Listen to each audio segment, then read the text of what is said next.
I just read something that's and before it's news, not too long before I came into the class, that speaks of how Iran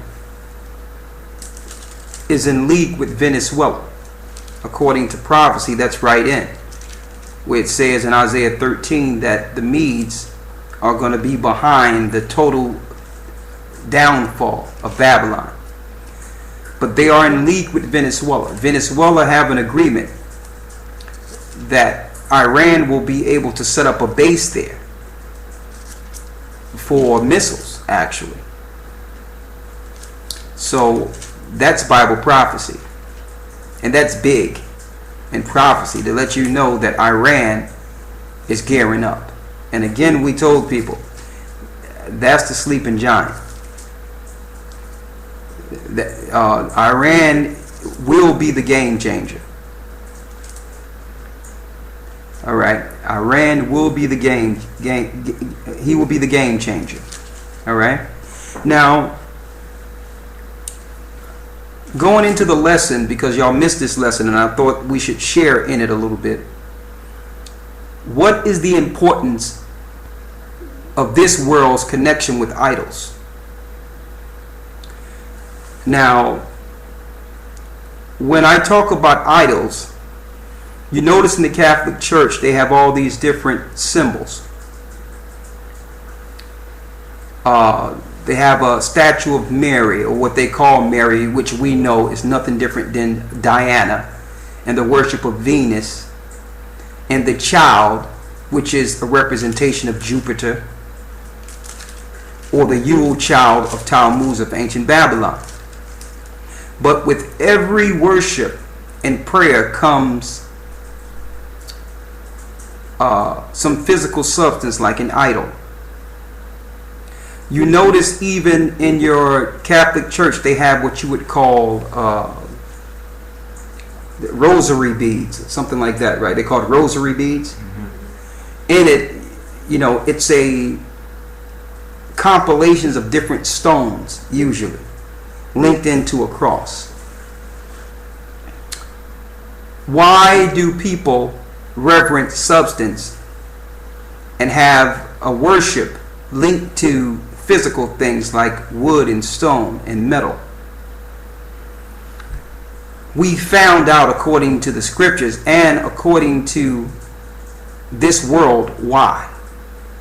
I'm going to give y'all some understanding. I don't want to let the full cat out of the bag, because a lot of the information we'll be teaching in the academy. So I don't want to bring it all out, because we want to make sure we ration it out and give you the information as we can receive it. But in a nutshell, it's pretty deep, the reason they have these idols attached to every religion. In Islam, you have the rock, or the Kaaba.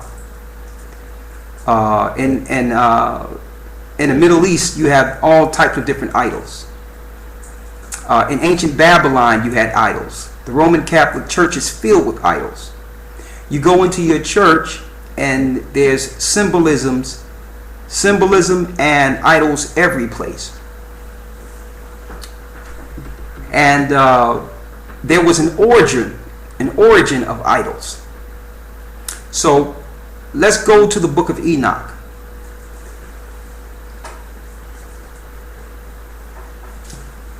We're going into the book of Enoch.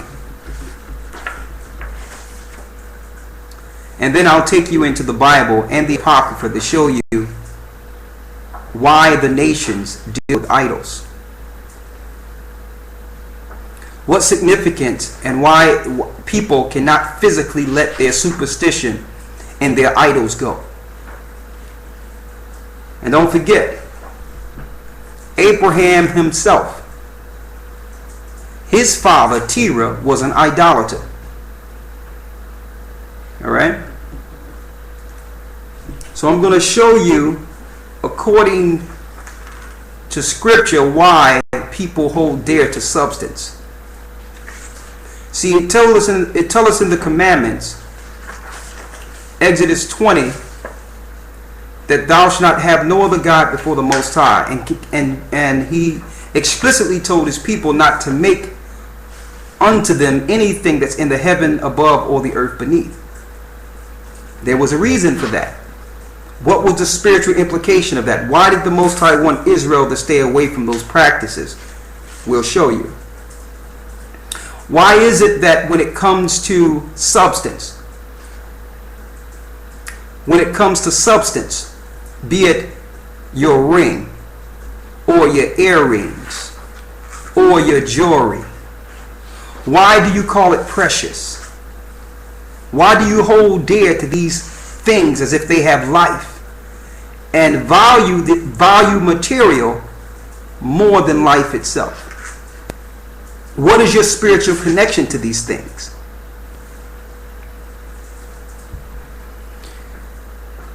I'm going to say this. Who is over? Who is over your jewelry? What people is actually bringing jewelry to you?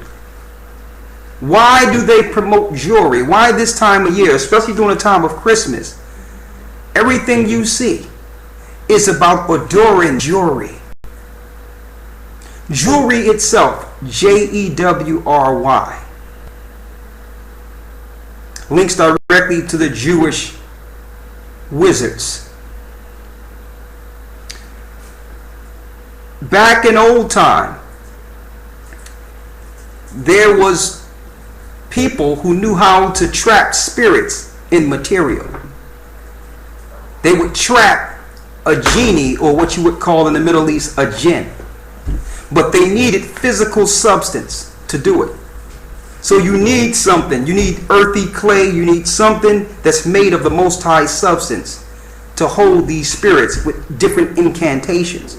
This practice has been known through the Illuminati powers. That's why they deal with their symbolisms and they build their statues. This practice goes back to ancient Babylon, how to control spirits. And these Jewish powers are not just cutting diamonds. What they're doing, they're praying spirits in a lot of these materials and selling them to you. And you're making unto yourselves idols.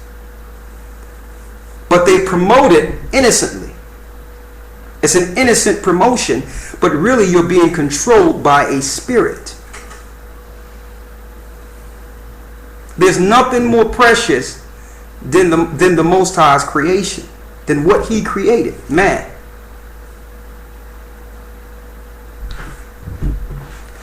So,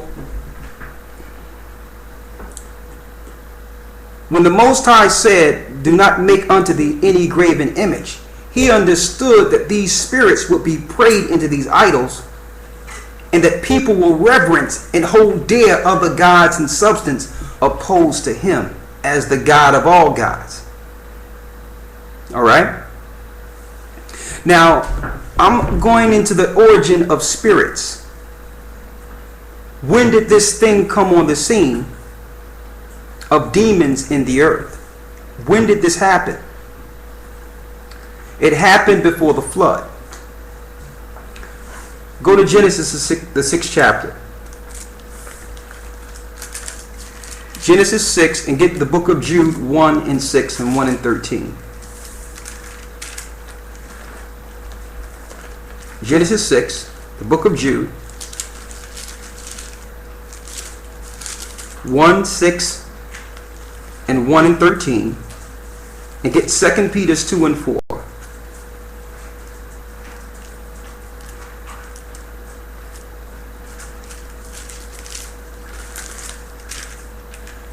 You have it? Mm-hmm. 2 Peter 2 and 4.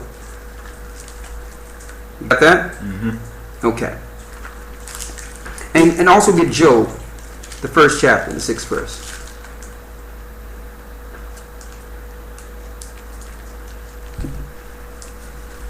We wrestle not with flesh and blood.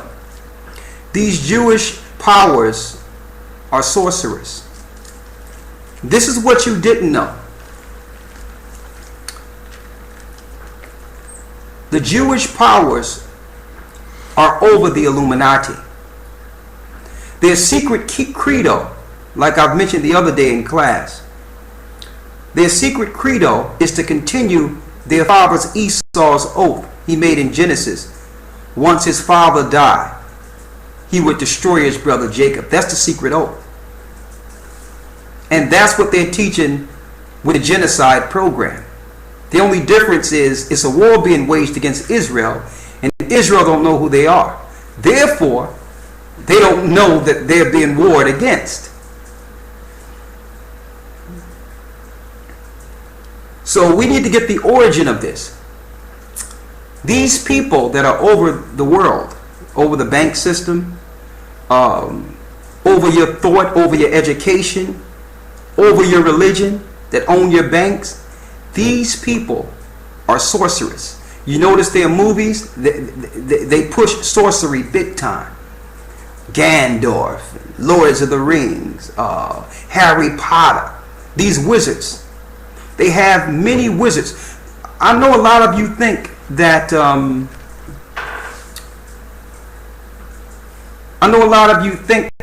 this war against Iraq and Iran, some of you think that these wars are just physical wars with armies, but no. You must first take the spirit and control the spirit of a territory. And they know this before you can take the land. Before they went into Iraq, America sent an army into the palace of Saddam Hussein and found genie bottles. As far as the eye can see in his palace, in one room was nothing but genie bottles or jinn bottles. Bottles that held spirits that gave Saddam Hussein power. They had to take his spirits to control the region. We're not wrestling with flesh and blood. Before the Jewish powers took Israel, where were the hierarchy or the spiritual rabbis and sorcerers? They were in ancient Babylon. They were in Iraq, learning ancient witchcraft practices in 1948 before they flooded Israel with Europeans. Do your research.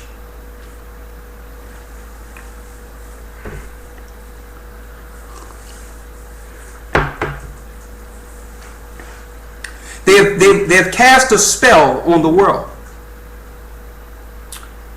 They have cast a spell. Why?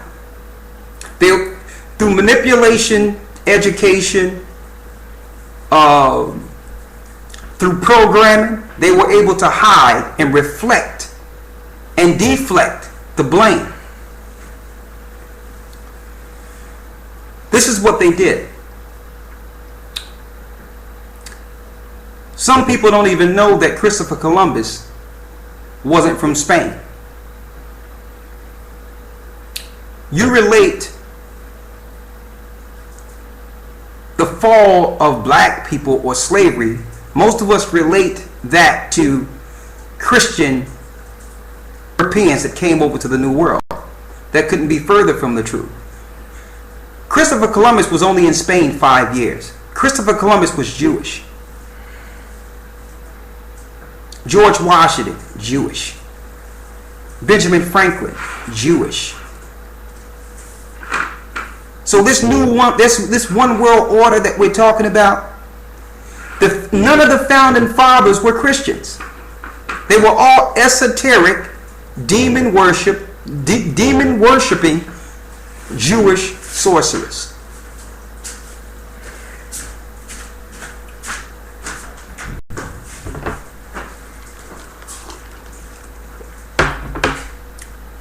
But through Hollywood, now Hollywood is an interesting word because that's the wood the Druids used in Europe to make magic wands and cast spells on people. So through Hollywood, they made you believe what they wanted you to believe while they control the earth through sorcery and witchcraft. All right? So, I need y'all to bear with me. Hold your comments so I can go into this.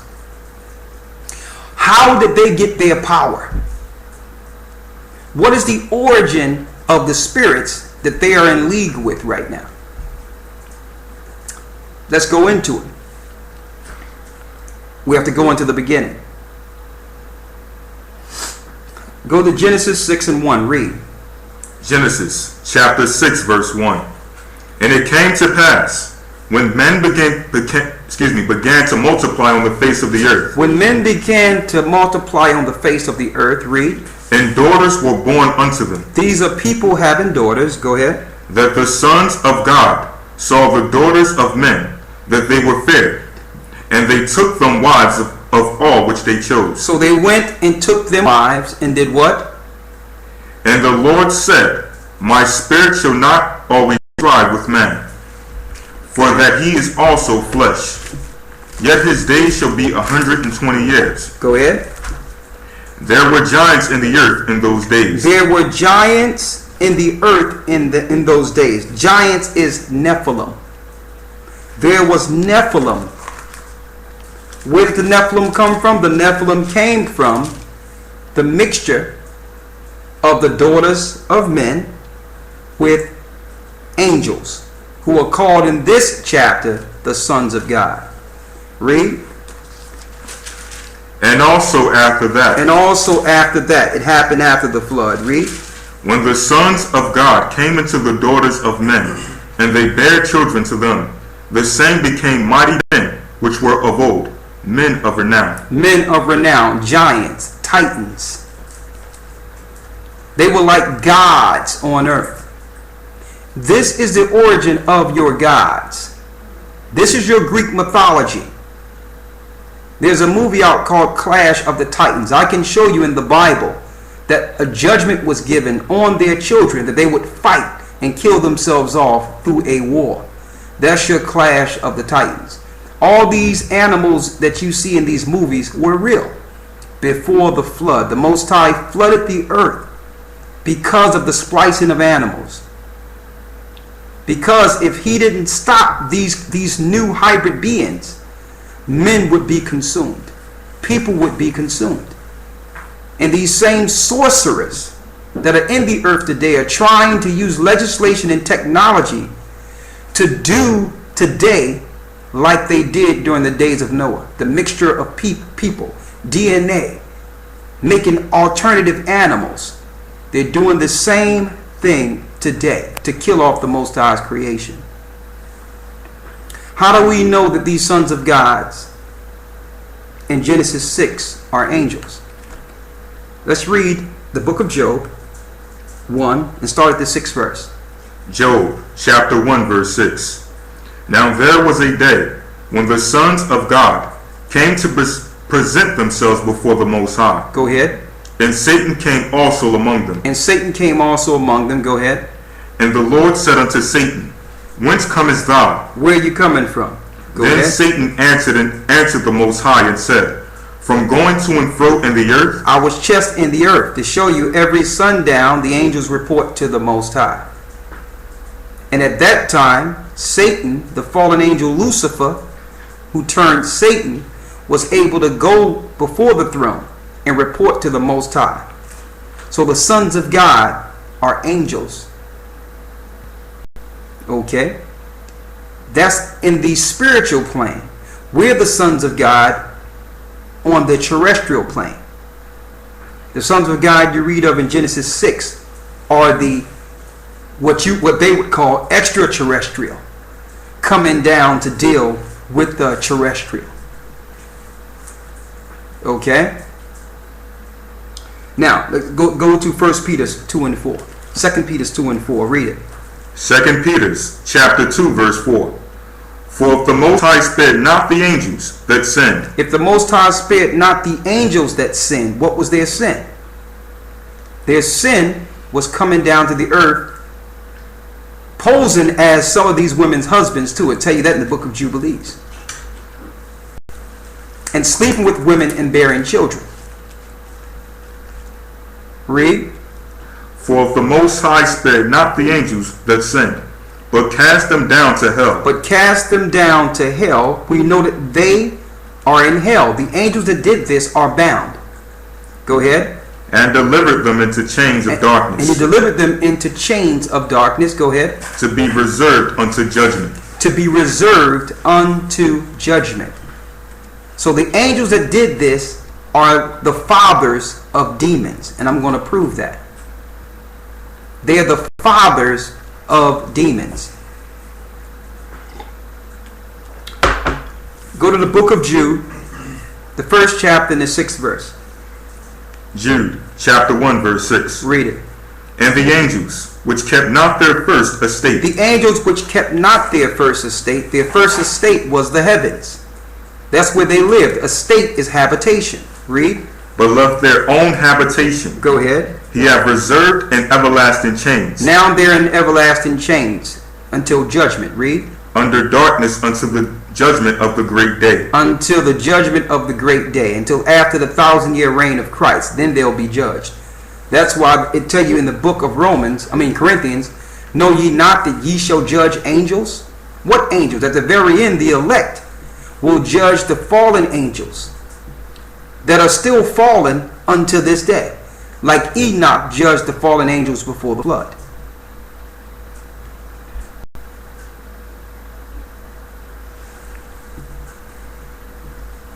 Read 13. Verse 13. Go ahead. Raging waves of the sea, foaming out of their own shame. Wandering stars. They are what? Wandering stars. They were wandering stars. So these angels were stars. And that's why you have in your worships, in your Greek mythology, you have your involuntarily worshiping of planets and angels.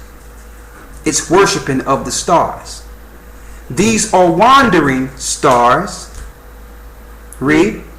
To whom is reserved the blackness of darkness forever. Whom is reserved the blackness of darkness forever. You notice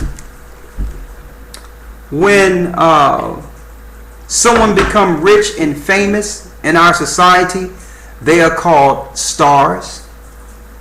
So some people might ask, well, what do being a good singer or a good act like Denzel Washington or being a popular person, what did it have to do with you being a star? A lot of people don't know that rabbis over synagogues are gatekeepers. What they do, they get riches and power by presenting souls. So when you go through, when you go into the music business or into entertainment, who's over them? Jewish powers. So if you got a certain talent, they'll take you to a rabbi, you sell your soul, and you get a star that's over you that can help you win in this society. That can help you get anything you need while you're in the earth. But it requires sacrifice in your soul. The rabbis get paid for this. They are gatekeepers. That's what your Jewish rabbis are. They look for the talent. They make an agreement with the talent, and then they bring people behind closed doors. That's your illuminist agreement you have with your LeBron James and all your different stars. Everyone have a Jewish connection. Every last one. And who do the Jews reverence? Their sorcerer. Who is their sorcerer? Their rabbi. Where did the rabbi get their research and their teachings? Ancient Babylon. But I don't want to go too far off track. But I want you to see the significance of how everything ties in. It all ties into the involuntary worshiping of demons.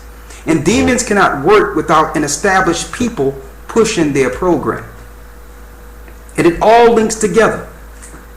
Idolatry, sorcery, witchcraft, the destruction of God's people.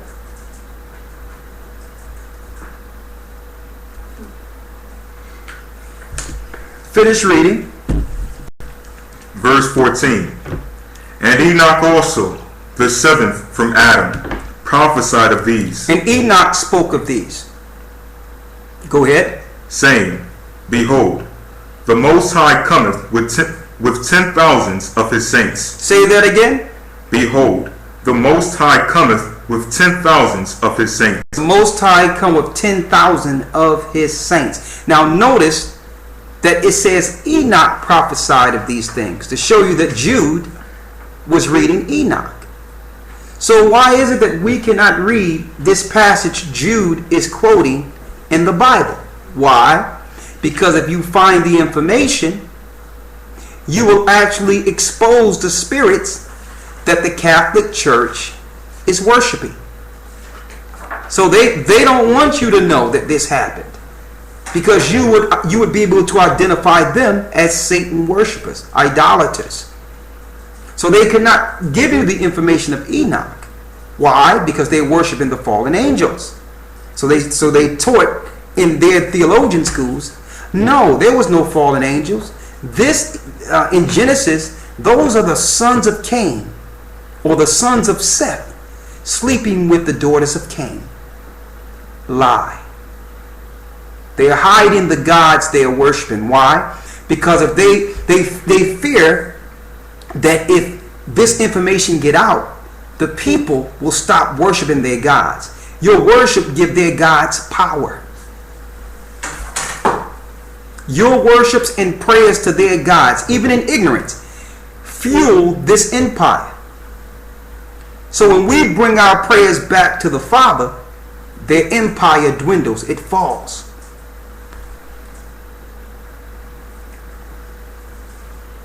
Read. Verse 15. Read it again. Verse 14. And Enoch also, the seventh from Adam, prophesied of these. So what did Enoch prophesy? Saying, Behold, the Most High cometh with 10,000s of his saints. The Most High cometh with 10,000 of his saints. Read. To execute judgment upon all. To execute judgment upon all. Go ahead. And to convince all that are ungodly among them of all their ungodly deeds, which they have ungodly committed, and all their hard speeches, which ungodly sinners have spoken against him. Now I need you to read that same passage in the book of Enoch. Give them the chapter and verse in Enoch.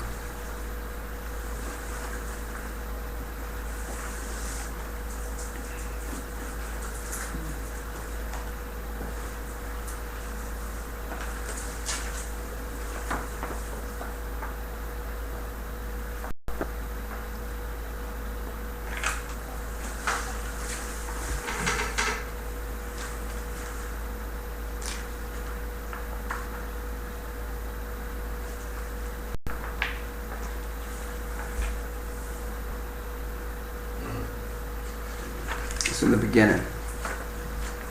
I got it.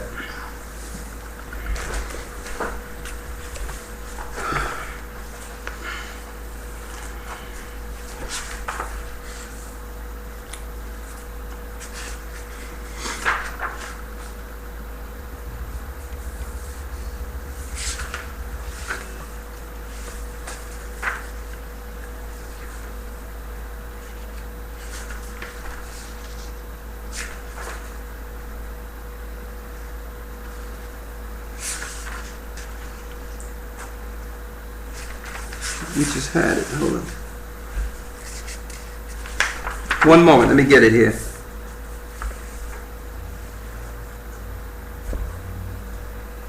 Right here.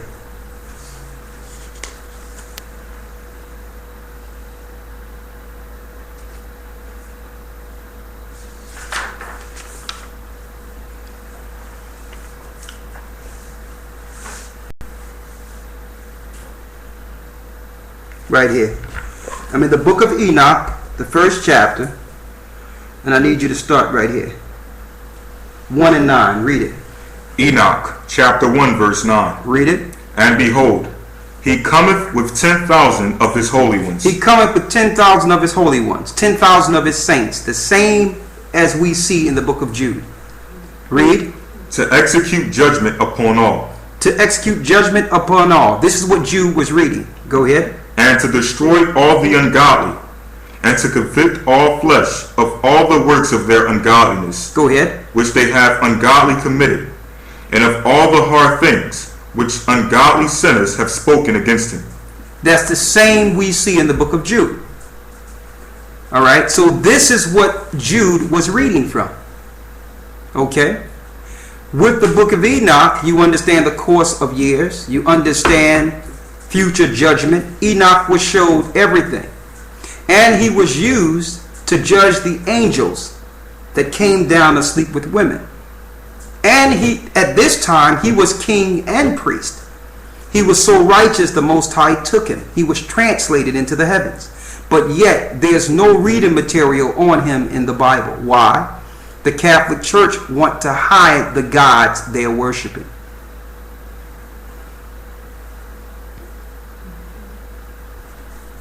Let's go to the book of Enoch, the 6th chapter. Enoch, chapter 6, verse 1. Start at the first verse. Read it. Enoch, chapter 6, verse 1. And it came to pass when the children of men had multiplied that in those days were born unto them beautiful and comely daughters. Read it again.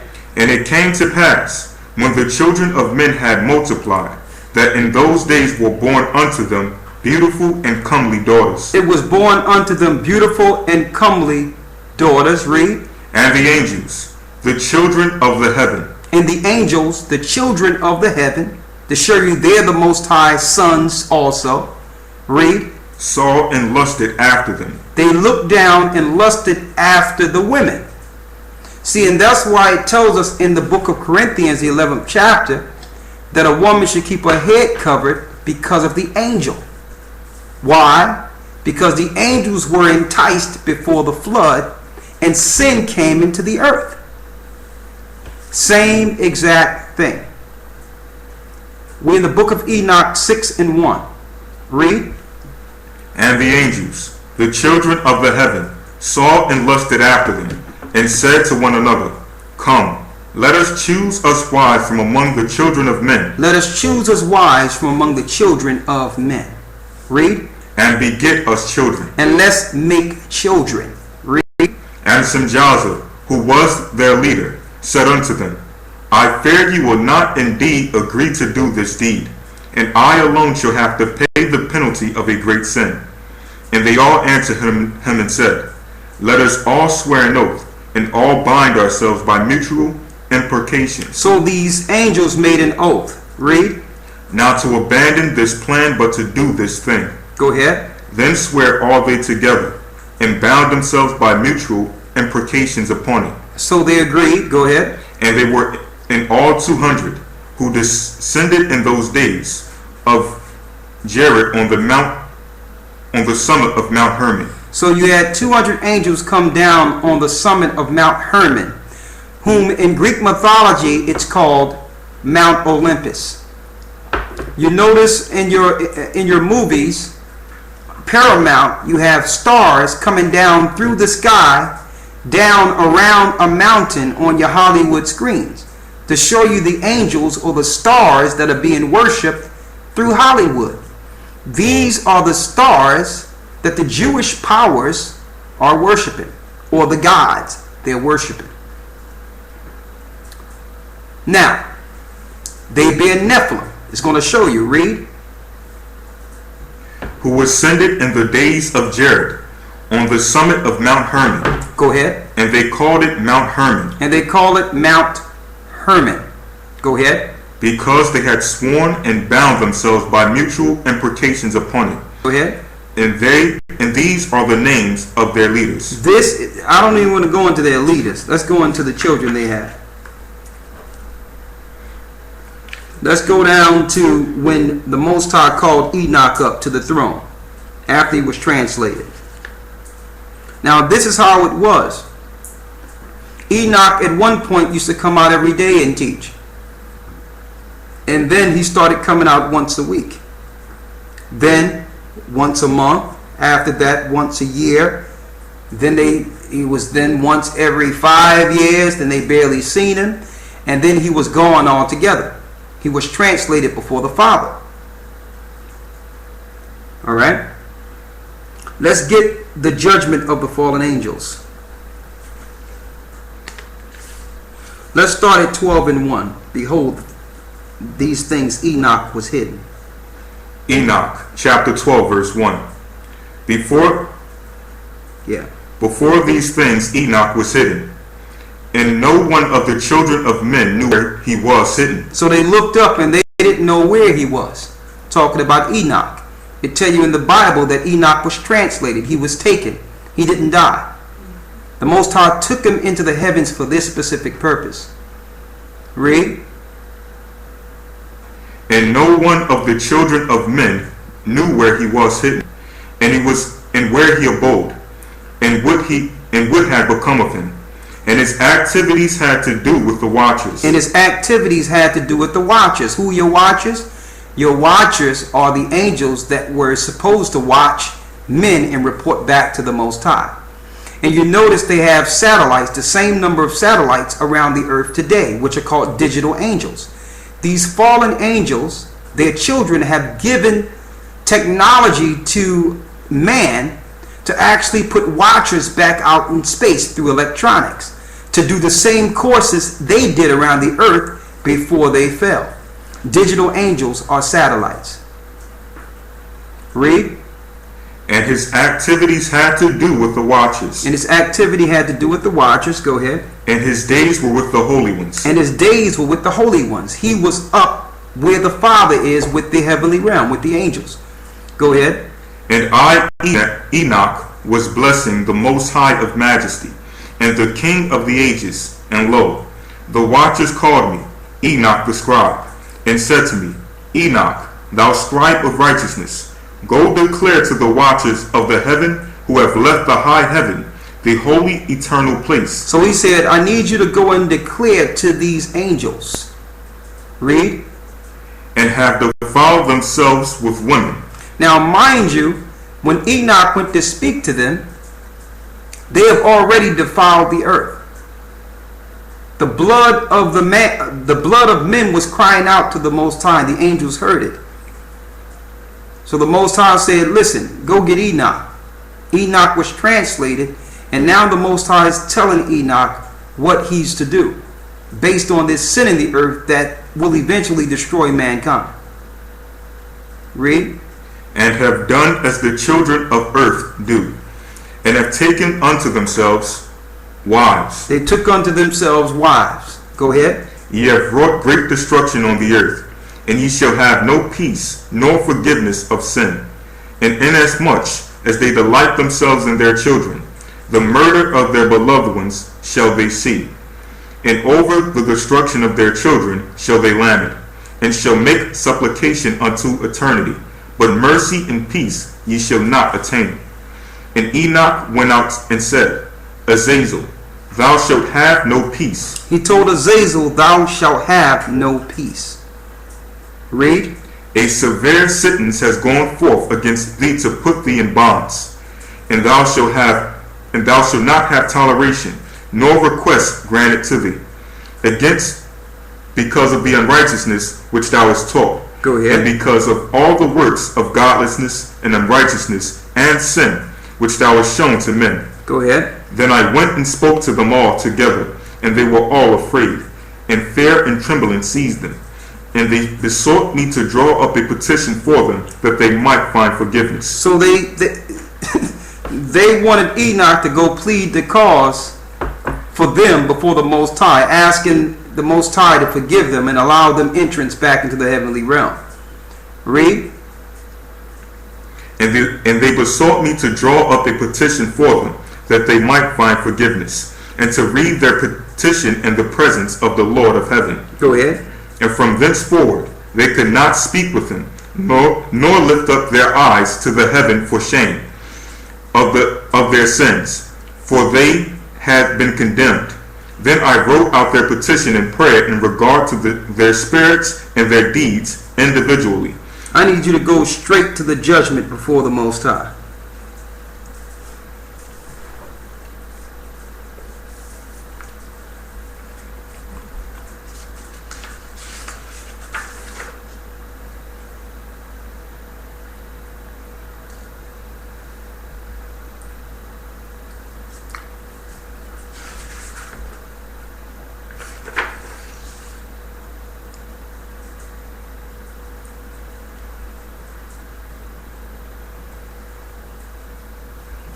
Right here. where he tells them what will happen to them. This chapter, preliminary final place of punishment. Yeah, that's it. But let's go straight down where it says what will happen to their children.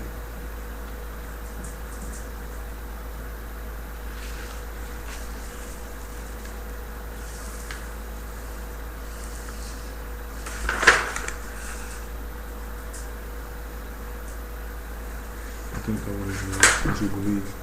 No, it tell you here. Where it tell you that it tells you what he would do with his children. Yeah, we just read that in chapter 12. And they're going to become evil spirits on earth. Let me get it. Oh, yeah. That's it right there. Right here. Enoch 15. I need you to go down to, let's start at the first verse, 15 and 1. Read it. Enoch, chapter 15, verse 1. And he answered and said to me, and I heard his voice, Fear not, Enoch, thou righteous man and scribe of righteousness. Approach hither and hear my voice. So the Most High, Ahiah, told him to go before the throne and hear his voice. Read. And go say to the watchers of heaven, who have sent thee to intercede for them. Go ahead. Ye should intercede for men, and not men for you. He said, you should intercede for men, not men for you. So angels are sending petitions to the Most High. When the Most High sent the angels to speak for him to mankind. Enoch 15, read. Wherefore have ye left the high, holy, and eternal heaven? Go ahead. And lain with women. And you lain with women. Go ahead. And defiled yourselves with the daughters of men. And you defiled yourselves with the daughters of men. Go ahead. And taken to yourselves wives. And you taken to yourselves wives. Go ahead. And done like the children of earth. And you're operating like the children of earth. Read. And begotten giants as your sons. And that's why you have these inordinate skulls that are found in different burial grounds. These Nephilim had inordinate sized bodies. They had long arms, long legs, big heads. But they try to write that off through science, saying that these were Neanderthals, or, this happened 100 billion years ago, to hide their worships. Read. And though ye were holy, spiritual, living the eternal life, ye have defiled yourselves with the blood of women. Go ahead. And have begotten children with the blood of flesh. And as the children of men have lusted after flesh and blood, as those also who die and perish. Go ahead. Therefore have I given them wives also, that they might impregnate them, and beget children by them, and thus nothing might be wanting to them on earth. But you were formerly spiritual, living the eternal life. Go ahead. And immortal for all generations of the world. Go ahead. And therefore I have not appointed wives for you. Go ahead. For as for the spiritual ones of the heaven, in heaven is their dwelling. And now the giants who are produced from the spirits and flesh shall be called evil spirits upon the earth. They shall be called what? Shall be called evil spirits upon the earth. They shall be called evil spirits upon the earth. So the children of the giants became the demons. That's your origin of demons in the earth. The Nephilim, once they died before the flood, there was no place in the heavenly realm or the bottom of the earth for them, so they had to dwell within the earth. Let's see some of the attributes of these spirits. Read. Evil spirits have proceeded from their bodies. Go ahead.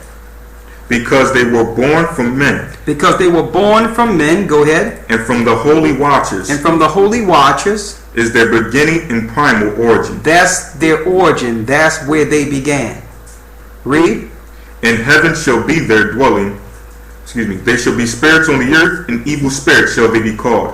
As for the spirits of heaven, in heaven shall be their dwelling. Go ahead. But as for the spirits of the earth, which were born upon the earth, on earth shall be their dwelling.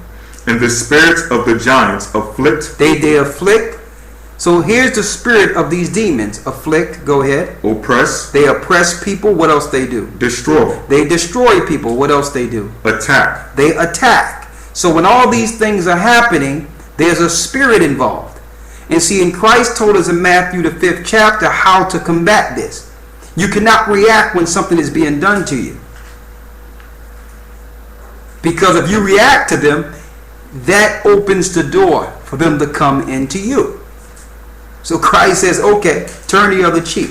Don't do this. When someone is agitating you, you can't react to their flesh because it's a spirit. The spirit will gain entrance and jump in. All right? They attack, they do battle. What else they do? Do battle and work destruction on the earth. And they work destruction on the earth. Go ahead. And cause trouble. And they cause trouble. Go ahead. They take no food, but nevertheless hunger and thirst. They take no food, but nonetheless hunger and thirst.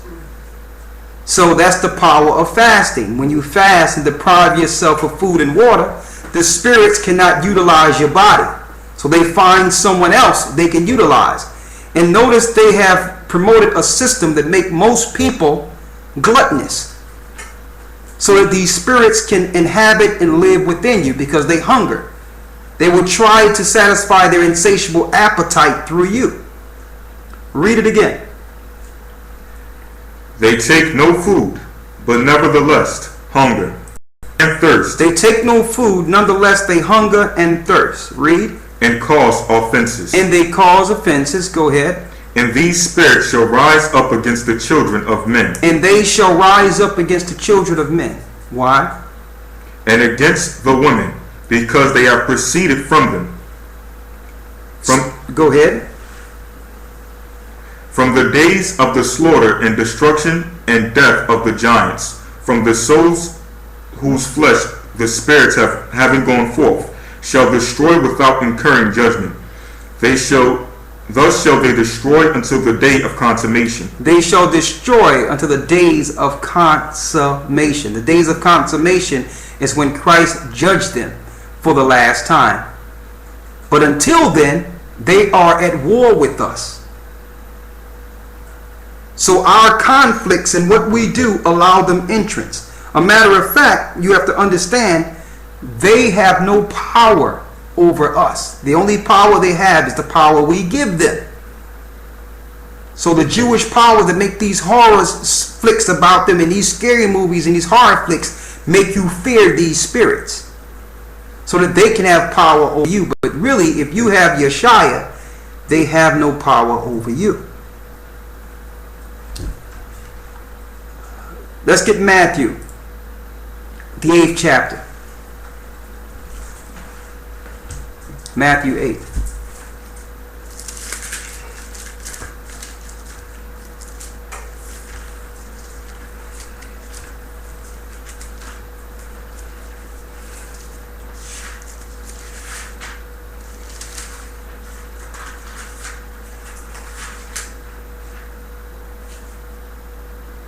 Matthew chapter 8 verse 29. And behold, they cried out saying, what have we to do with thee? Start at the 28th verse. Verse 28. And when he was come to the other side, in the country of the Gergesenes, there met him two possessed with devils. There met him two possessed with devils. It was two men that had these spirits in them. Now, mind you, these spirits are from old time. And these spirits have wisdom and knowledge through time that can actually benefit mankind in wickedness. So that's the reason people deal with familiar spirits, because they want knowledge, they want understanding, they want information from the ancient. These are spirits that people are dealing with, and the Most High told us in the law that we're not to deal with familiar spirits. But why would government, why would powers, why people would like to deal with these spirits? Because they have information. They were from the beginning. They have experience. So these are the powers, these spirits and demons are the powers that our government officials and all those deal with. But this is a man that was possessed, and I want to show you something on this. Read. There met him two possessed with devils. Go ahead. Coming out of the tombs. Coming out of the tombs. Exceeding fierce, so that no man might pass by that way. Go ahead. And behold, they cried out, saying, What have we to do with thee, Yeshua, thou Son of the Most High? So they cried out because they recognized Christ. They thought that Christ was going to deal with them right there, because through Christ's power, through his name, he could have cast them into the abyss where their fathers are. Read. Art thou come hither to torment us before the time? Are you come to torment us before thy time? So even the spirits know they have a certain amount of time to do what they're doing on the earth. So they are actually fearful of Yeshua. They're fearful of those who are in Christ. Now you have two separate situations here. You have a situation in which one under Christ have the power to cast out spirits. And then you have those, like your government officials and your powers, who can do certain things with spirits by making agreements with them. The problem is, through the Christian church, you don't know which is which. You don't know whether or not someone have power to cast out spirits like Christ did, or these are they that have agreement with demons, and demons leave for a time because of the agreement they have with the sorcerer or the person they made the agreement with. Here's an example of that. Give me this the chapter and verse in Acts real quick. And Brother Lawyer looked into this, and it was about the word exorcism. Christ didn't deal with exorcism. Exorcism is something the Catholic Church put into their agreement to deal with spirits. So they're not really casting out spirits. What they're doing is agreeing for a purpose to let the demon out for a moment. In an agreement, that's what an exorcism is. They agree with spirits. They don't cast them out. Okay? And I'm going to prove that. Let's get the book of Acts. Read it. Acts chapter 19 verse 13. Read it. Then certain of the vagabond Jews. The vagabond Jews. Now these were reject Israelites. Israelites that was doing what they wanted to do. They wasn't following Christ. Read. Exorcists took upon them to call over them which had evil spirits the name of the Lord Yeshua, saying, We adjure you by Yeshua whom Paul preacheth. We adjure you. Now when you look at that word adjure, let me get that. You're in the book of Acts. 19, 13. Acts 19 verse 13.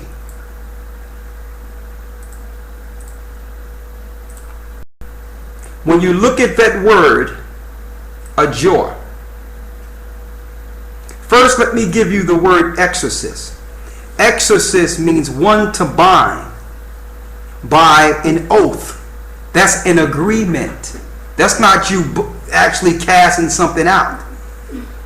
So this is your illuminate powers in your governments have agreement with demons, and you think they have power, but it's actually an agreement to play a trick on the populace to make you think that they are under Christ. It says exorcist is an oath or spell. That is an exorcism. So they use magic to so-called cast out spirits in your churches. They agree with spirits.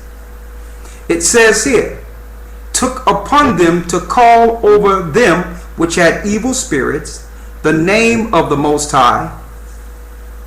The name of Yeshua is saying, we adjure. That word adjure means to put an oath, to make or swear, or to solemnly enjoin. Christ wasn't agreeing with no spirits. Paul wasn't agreeing with spirits. The exorcism is an agreement so that the spirit can leave, so that the people can be tricked into believing that their preacher or pastor have power. But behind closed doors, they are doing rituals. Finish reading. We're going to prove that. We adjure you by Yeshua whom Paul preacheth. Go ahead. Verse 14. And there were 7 sons of Sceva, of one Sceva, a Jew, and the chief of the priests, which did so. Go ahead. And the evil spirit answered and said, Yeshua I know. The evil spirit said, hold up, I know Christ. I know Yeshua. Read. And Paul I know. I know Paul. But who are ye? But who are you? Read. Verse 16. And the man in whom the evil spirit was leaped on them. And the man in whom the evil spirit was leaped on them. So the evil spirit came out of the man they was actually doing their agreement with and jumped in them. Why? You cannot make agreement with these spirits. They'll stick around. Christ had the power to bind them or to cast them wherever he would like. You understand? He didn't make an agreement with them. Go back to Matthew. So an exorcism is an actual agreement. Like, here's an example. Just say the Pope have an agreement with Satan, because we know he do. Because he's dealing with the high spirit, all the other spirits that are under Satan, he can agree to actually have that spirit move out of a person, to play a trick on the world. That's the strong delusion. That's one of the strong delusions. When really it was an agreement to deceive the people so that the people can look at the miracles and stay within the church, or what they perceive as a miracle. But really it's an illusion. Smoke and mirrors. All right? Go back to the place you left off at in Matthew. Matthew chapter 8 verse 29. Read. And behold, they cried out saying, What have we to do with thee, Yeshua, thou Son of the Most High? What have we to do with thee, Yeshua, Son of the Most High? Go ahead. Art thou come hither to torment us before the time? Have you come to torment us before thy time? Read. And there was a good way off from them, and herd of many swine feeding. So the devils besought him, saying, If thou cast us out, suffer us to go away into the herd of swine. So he said, listen, if you cast us out, cause us to go into the herd of swine, proving that spirits can actually go into other living beings.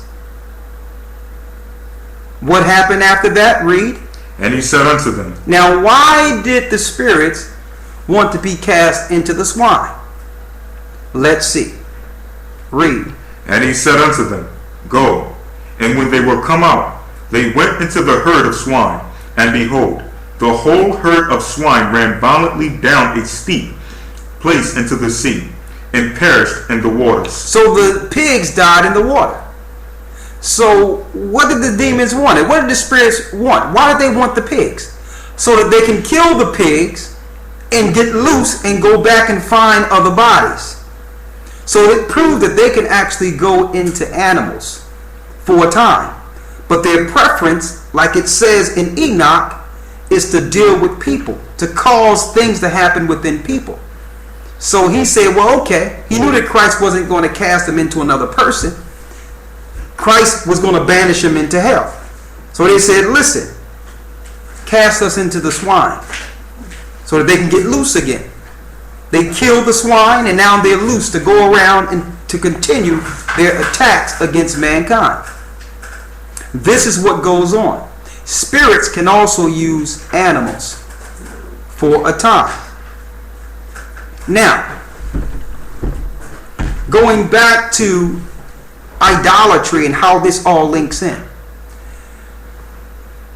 Nimrod, and it's in the 2 Babylons, had an agreement with Satan. He found technology. He said, listen, in order for us to do this, we have to put in a system to control the people. So Nimrod got the idea of the building of cities from Satan. Because that way you can count the people, you can program the people. You can give them traditions. You can actually concentrate on controlling a society. You can't control a society if they are spread out and are not influenced by one idea. So Satan gave him the understanding in ancient Babylon that in order to control the people, you must first make cities. Now, let's get in the Apocrypha where it tell you the nations have rulers.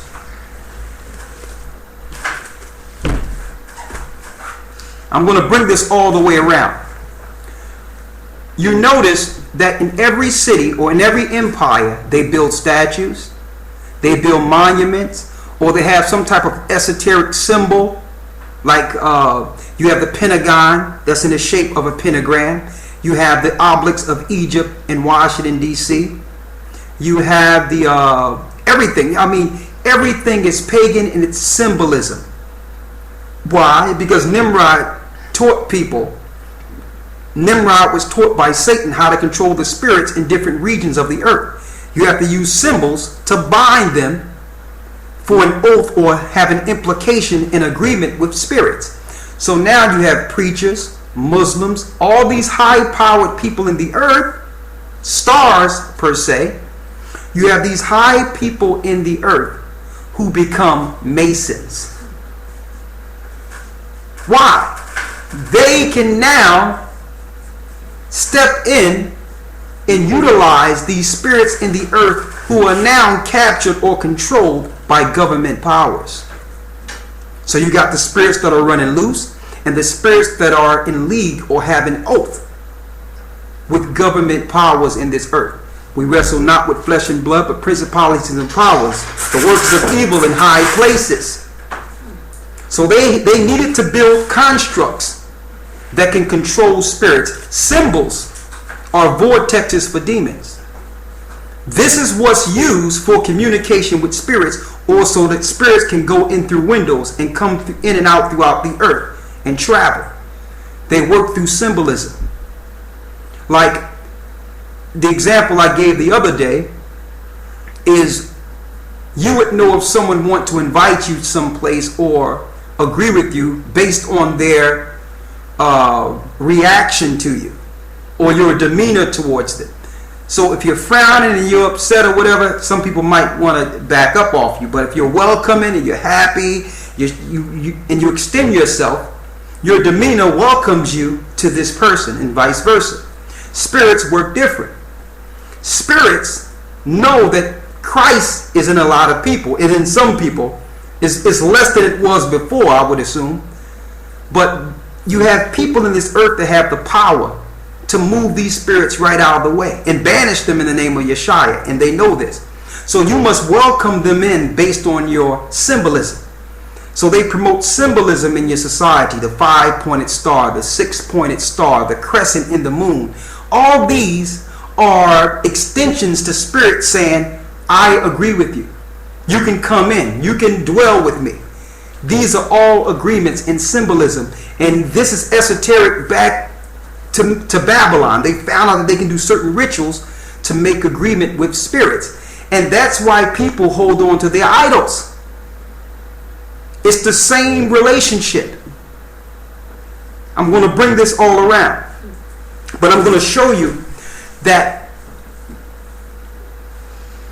all nations in different parts of the earth have a ruler over them, or a spirit over each empire.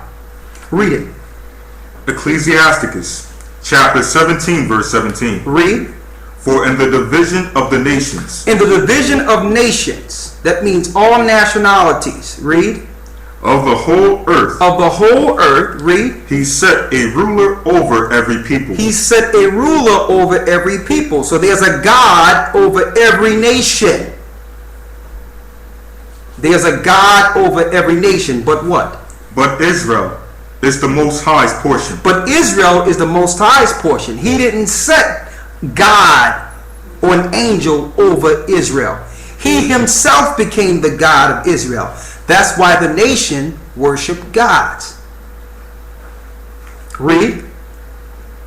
Whom being his firstborn, he nourisheth with discipline, and giving him light of his love who have not forsaken. So that ruler over all nations is a God, a G-O-D. Every nation worshiped that God. Through esoteric worships in ancient Babylon, they learned that if we can take over the gods, we can control other countries. And that's been your spiritual warfare in the earth. It's one God against the other God. And whoever get power control that region. That is your Roman power grab of the earth. That's your one world order. Who can build the greatest Masonic construct to control the earth, like the Jewish people over in Israel today? This was their plan. This is the New World Order plan under Satan, to get all the spirits in league with them who are the synagogue of Satan and control the earth and attack and destroy the children of Israel. But the children of Israel have something more powerful than their gods: their prayer. These nations had to make a conquest, a constructed conquest that was aimed towards God's people, so that God's people could pray and empower their nation and their gods. So when our prayers leave them and we come back to our Father, now we empower our God to crush their gods. That's the understanding of the spiritual warfare in the earth. That's what Christ gave his believers. He gave us our God back. But their gods are connected to what? Get Psalms.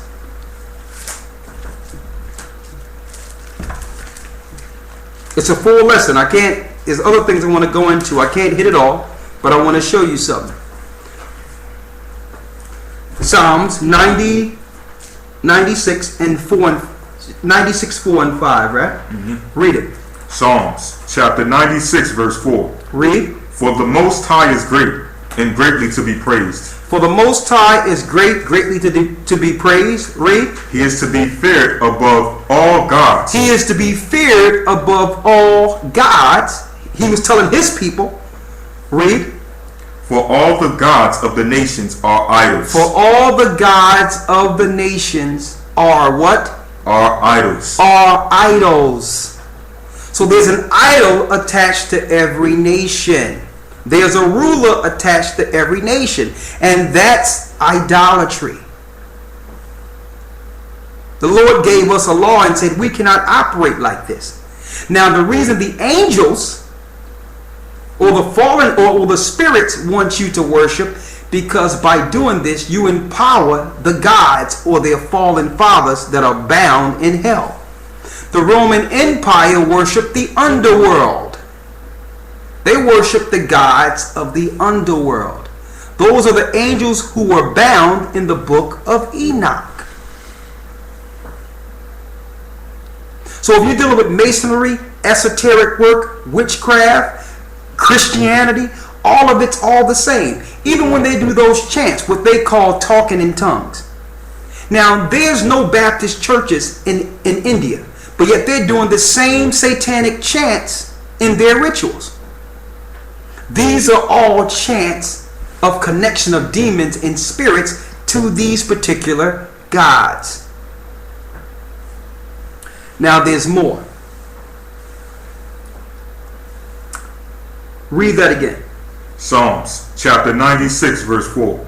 For the Most High is great, and greatly to be praised. He is to be feared above all gods. He is to be feared above all gods. Now gods are being worshipped in this earth. The nations are worshiping gods. Read. Verse 5. For all the gods of the nations are idols. They are what? Are idols. They are idols. There's an idol connected to every nation. And the children of Israel are not supposed to deal with these idols. Read. But the Most High made the heavens. But the Most High made the heavens. Now there's something else.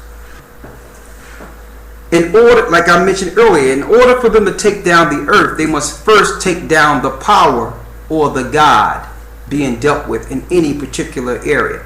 And you notice when they go there, the nations are dealing with symbols, So why would people need symbols or a shape of something?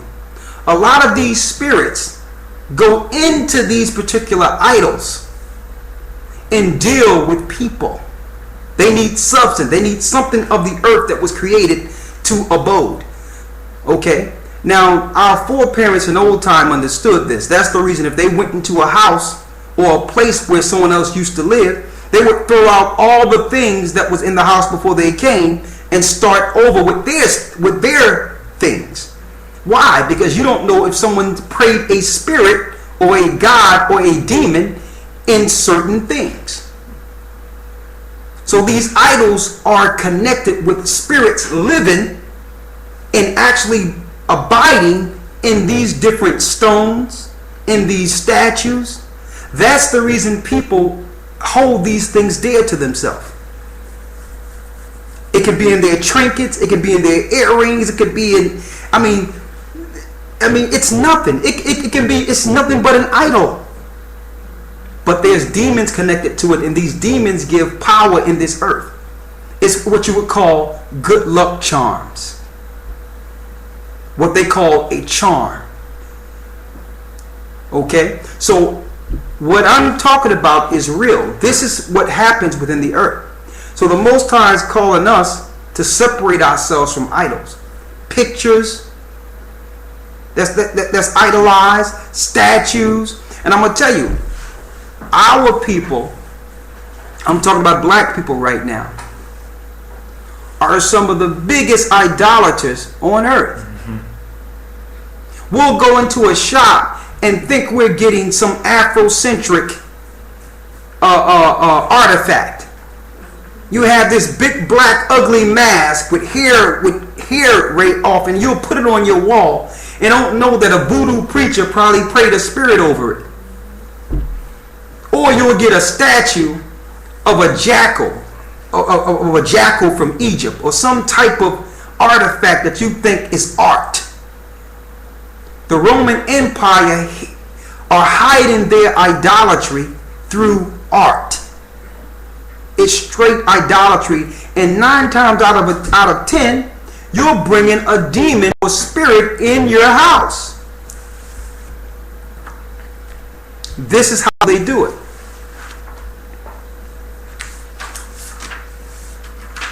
And your masons, your powers, they are in agreement with these spirits. They are in full agreement with them. And another example we gave the other week. How did the children of Israel get their golden calf? They received their golden calf by the jewelry on their person. They broke off their earrings and all their jewelry and made the idol. Why? That's what it was before they made it. It was their idol.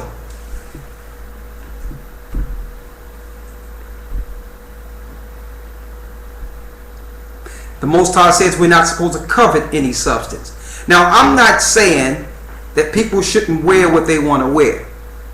I'm just showing you that we cannot look into things more than what they are. They're nothing. They're only what we give to it by making it precious and idolizing it and turning those things into a god.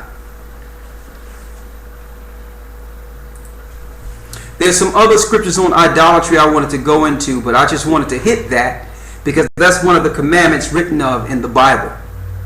That thou shalt have no other God before thee. And idolatry is looked down upon all through the Bible. Our people have become great idolaters in the northern kingdom. Oh my goodness. You have the North American Indians who make totem poles talking about their ancestors linking back to fallen angels. You have the Indian tribes, all of them are Catholic. The Spanish or Latino tribes are dealing with all types of witchcraft. We need to leave those Catholic churches altogether. Put down those beads, put down those crosses, put down every part of idolatry that we've learned in our satanic slavery system, and come back to the Most High God. All right? With that, we're going to conclude this until tomorrow. And I'll open it up for questions. But I wanted to show you the connection between the Illuminist powers. One other thing I wanted to bring out. Dan. All of Dan, and I'm going to bring this out once this book is finished and all that. We're going to bring this out for you. And we're going to teach it in our classes. Some of the private classes. All of Dan did not go into Israel. All right, after the fall of Egypt. That's the reason when you look at Dan, who was not too far from Mount Seir, Dan had a smaller portion of Israel or Canaan than any other tribe. They were the smallest. Not because they were the smallest in number. All of them did not go into Israel. There was a faction, a large faction of them that went out. It tell you in Jasher that certain times Dan wasn't mentioned in the Exodus. Why? Because a lot of them got on boats and went over into Greece. And they became the Spartans. So when you look at 300 in Sparta, those were Dan. We're going to bring this all out. And Dan never, those Danites never received the commandments that was given to Moses. Therefore, they took the witchcraft practices of Egypt over to Greece to hand them one day to who? Philip of Macedonia, Alexander the Greek, to continue the witchcraft from Egypt to Greece to Rome. So Dan was behind taking Egyptology worships and those gods over to Europe. That's going to be in the teaching coming soon.